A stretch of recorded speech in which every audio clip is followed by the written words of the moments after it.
Quetta press club کے باہر national party کے زیر اہتمام ایک احتجاجی دھرنا دیا گیا۔ اس احتجاجی دھرنے کے شرکاء کا کہنا تھا کہ ہم بلوچستان کے وسائل اور قیمتی معدنیات کو وفاقی حکومت کے حوالے نہیں کر سکتے، کیونکہ 18ویں ترمیم کے بعد صوبے سے نکلنے والی معدنیات پر صوبائی حکومت کا حق ہوتا ہے اور ان کو وفاقی حکومت کے حوالے کرنا آئین کی خلاف ورزی ہے۔ 12 دسمبر کو جو ایک بل فیڈرل نے پاس کیا تھا، اس کے خلاف آپ جو ہے پورے بلوچستان میں بلکہ پورے پاکستان میں نیشنل پارٹی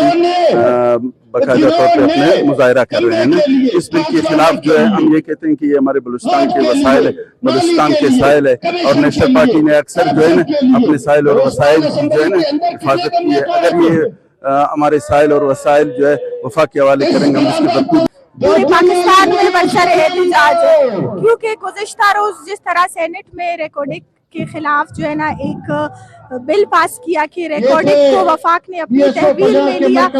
حالانکہ 1973 کے آئین کے بعد 18ویں ترمیم کے بعد mines, minerals, oil and gas وہ بلوچستان کے عوام کے اور بلوچستان کے حصے میں آتے ہیں، لیکن ایک ایسا بل پاس کیا گیا جس سے میں سمجھتی ہوں کہ بلوچستان کی عوام کی مزید بلازاری، بلوچستان کی عوام کو مزید محکوم، بلوچستان کی عوام کو مزید محروم رکھنے کے میں سمجھتی ہوں مترادف ہے، کیونکہ اگر ہم تاریخ دیکھیں تو پہلے بھی ہمارے ساتھ اس طرح کے وعدے کیے گئے ہیں، وفاق کی طرف سے ہمارے ساتھ وعدے کیے گئے کہ آپ کے مسائل حل ہوں گے، ہم آپ کے بچوں کو تعلیم دیں گے، ہم آپ کو صحت دیں گے، لیکن بدلے میں ہمیں کچھ نہیں ملا، آنسوؤں کے علاوہ، محرومی کے علاوہ، مظلومی کے علاوہ،